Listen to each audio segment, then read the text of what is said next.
Today is a gross and rainy day, and this weekend I plan on doing my first drop at the antique mall. There has been a lot going on over there. I just upgraded my space to a bigger space, and what I want to do is like weekly drops at the antique mall. This week's drop, I want it to be a pink and purple like floral drop, and it's all going to be centered around this one chair.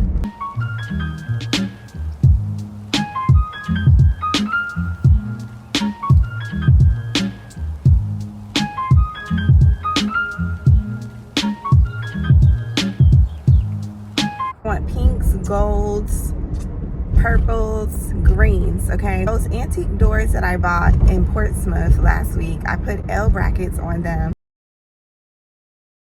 On L brackets so that way they can stand up and create a wall, because as you see, I don't have a wall here, no wall there to differentiate the space, and no wall here to differentiate the space.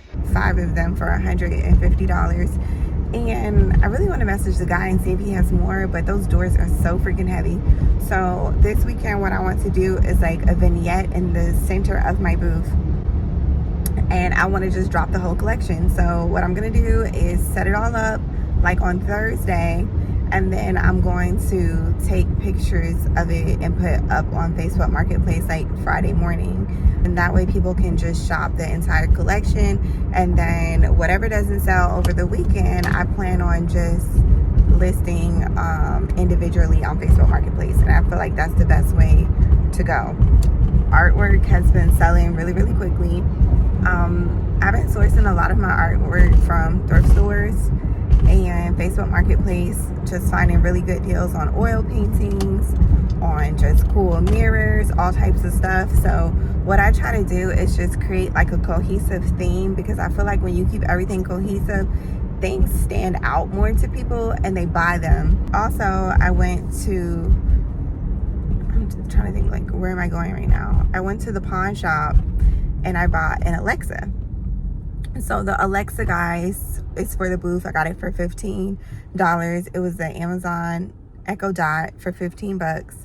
And what I did with it was I put it on the top ledge of my booth, and I have an alarm set every day, 7 days a week, so that the music starts playing about 20 minutes after they open. And then I looked on my phone and I asked the guy at the antique mall to please let me know if the music was playing there, because I want to make sure that the alarms work. Unfortunately, I don't go to the antique mall every day. And I feel like music is a big part of like selling things, you know, like if you have a nice little vibe going in your booth, like the music just enhances the shopping experience.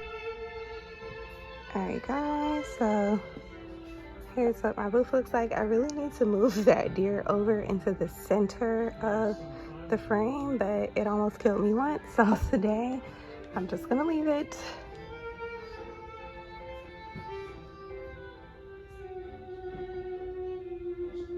As well as the smell.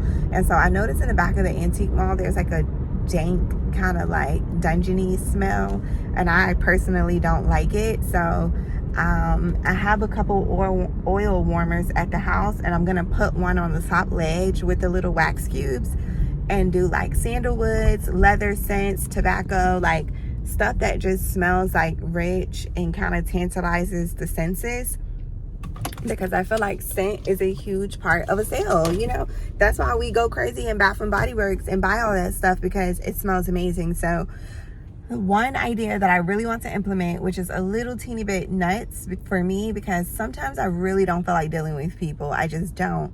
But I was thinking about putting a Ring doorbell inside of my booth at the antique mall. And I want to put a little sign, put it in a gold frame, and then put a little sign above it that says like, press here to chat with me. Okay, especially because my booth is all the way in the back of the antique mall. Thank God the Wi-Fi works back there. So I thought about putting a little Ring doorbell up, painting it gold, putting it inside of like a crazy like frame, something that will stay there permanently. And if a customer has a question, They can press the doorbell, I get a notification, I can chat with them if I feel like it. You know what I'm saying? And then I want to have like my social media information so they can message me there, because being all the way in the back of that antique mall, like if something doesn't have a price on it, they have to go back up to the front to get somebody. And sometimes like they're short staffed there and don't always have somebody working. So that makes it a little bit challenging too. So these are just my ideas to like remotely be able to run my business. You know, if I get a ring doorbell notification and it's from the antique mall, and I can sit there and just chat with the person and say, hey, how are you? Okay, yeah, you're looking at that item. I can give it to you for X, Y, and Z. You know, just have the people at the cash register call me to verify the price, and I'll be happy to do it for you for that. And I feel like I'll be able to work out more deals, because sometimes people just don't want to ask somebody.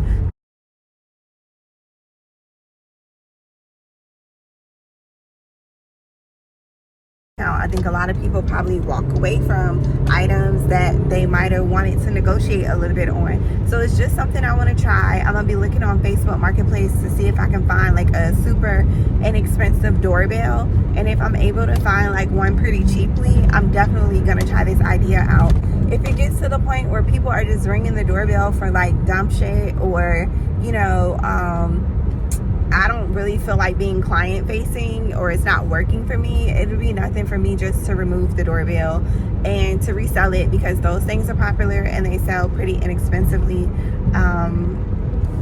But these are all things that I haven't seen anybody doing at their antique booths. A lot of people at the antique mall are just kind of like set it and forget it. Like their stuff sits there forever, and they wonder why they're not getting sales. Like, I'm just being so blunt and honest right now, because at first I was one of those people, and I think that even I changed my stuff out more than other people did. But there's times where something sat for a while and it didn't sell, and I think if something sits there for like 30 days, it either needs to move to a new spot, or sometimes it might just need to go in storage, or you know, until you have other things to pair it with so that people want to buy it. That it just is what it is. It's like when you go to a retail store, what do? If something doesn't sell, they mark it down, or they put it in the clearance section. You know, they move products to move new things in, and at the end of the day, an antique booth is retail. So anyway, I'm super excited about trying out these ideas. I'm not gonna lie though, and I'm trying not to be like this, because I can honestly say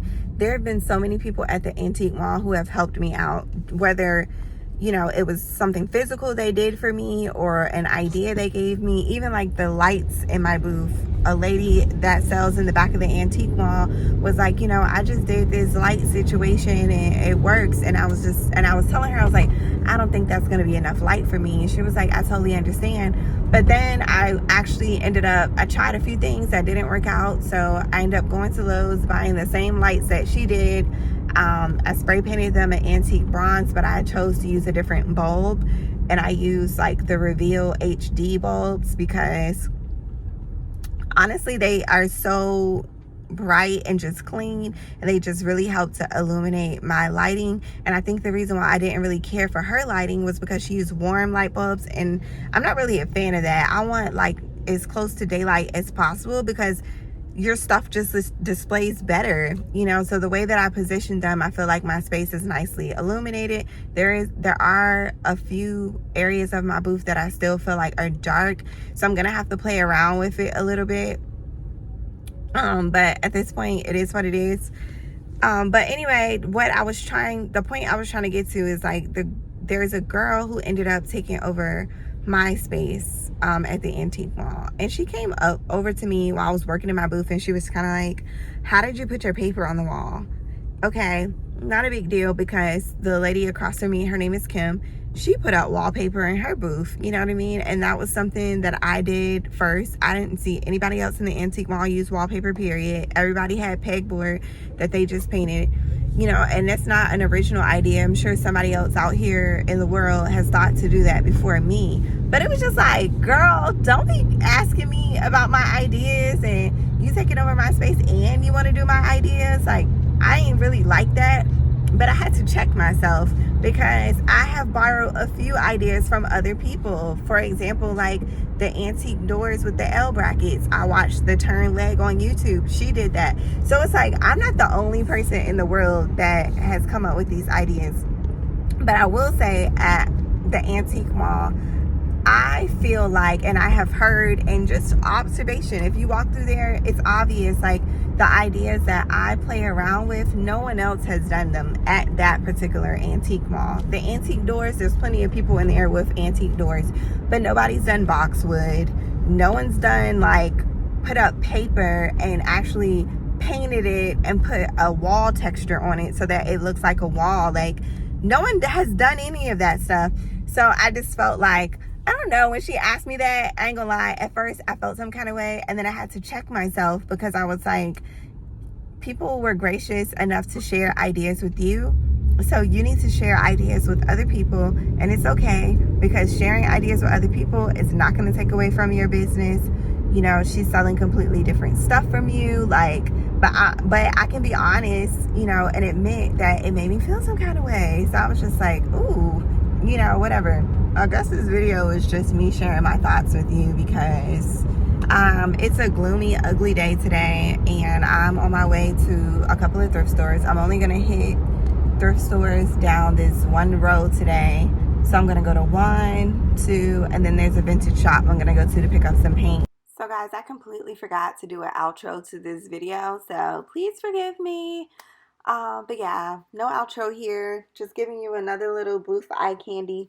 If you guys want to see a new and improved booth tour, just let me know. I am in the process of editing a bunch of videos because I didn't tell you guys none of this stuff. I didn't tell you guys I was moving to a bigger space. I didn't tell you guys that I wasn't really going to paint furniture anymore, that I was just focusing on selling antiques. So we have so many things to catch up with. So make sure you guys are subscribed. More content is coming. And thank you guys for being patient with me. And I will see y'all in the next one. Bye.